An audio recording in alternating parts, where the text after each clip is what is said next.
Hi, I'm Christopher Strang. Nuclear energy. There are few things that can instill as much fear or confusion than this simple phrase.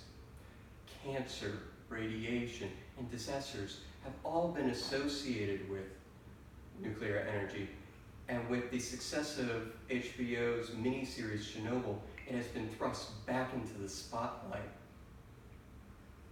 While nuclear energy's moniker as the boogeyman of energy production is not without merit, we should not forget the famous quote from President Franklin Delano Roosevelt that there is nothing to fear but fear itself, and take a closer look at the supposed boogeyman. If we do, we can see that nuclear energy is not as dangerous or irresponsible as pop culture may lead us to believe, but is actually a surprisingly green way to produce energy that has actually been saving thousands of lives for nearly 50 years.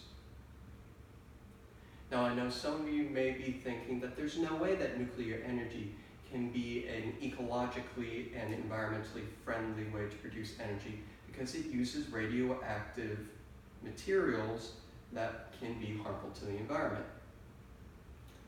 Yes, while it is true that nuclear energy does require these radioactive materials as fuel to provide power, and that these fuels can be potentially dangerous to the environment, these dangers are outweighed by the benefits that nuclear energy does not produce any of the associating greenhouse gas emissions in traditional fossil fuel burning power plants.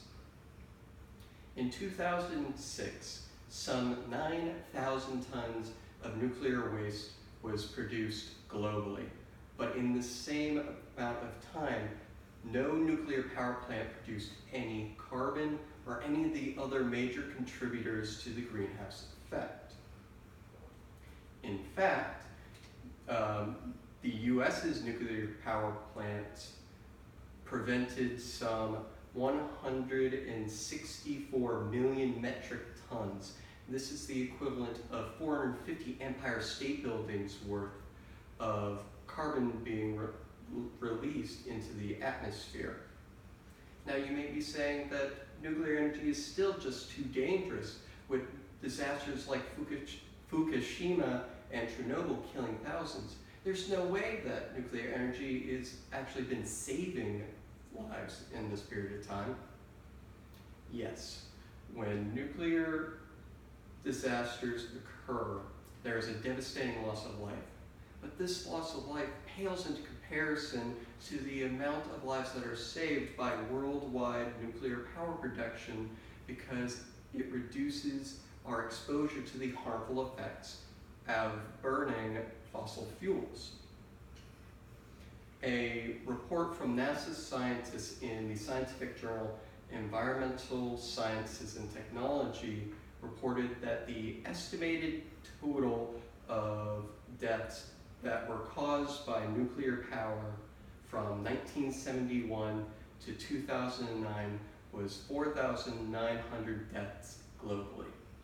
In the same paper, they say that there were 1.84 million lives saved during this same time frame because it reduced our exposure to greenhouse, or to the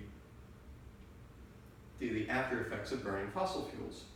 This averages out to some 76,000 prevented deaths between the years 2000 and 2009. What's more, these are probably conservative estimates because the study's mortality factor does not include the ongoing and future impacts of anthropogenic climate change. Even with all of this working for the positives of nuclear energy just still has a bad rap in the public sector. nuclear energy has been saving lives and helping to save the planet, and yet we vilify it as some monster. Nuclear energy isn't a monster, but a misrepresented hero that allows us to enjoy the comforts and amenities that we have grown accustomed to, while also helping to save our planet from greenhouse gases. Now, some will disagree with me. They will say that nuclear energy is still too dangerous, and these dangers outweigh the benefits of nuclear energy, and that we should overlook all the good that nuclear energy has already done. To this, there is no better response than a quote from HBO's Chernobyl. "When the truth offends, we lie and we lie until we can no longer remember it is even there. But it is still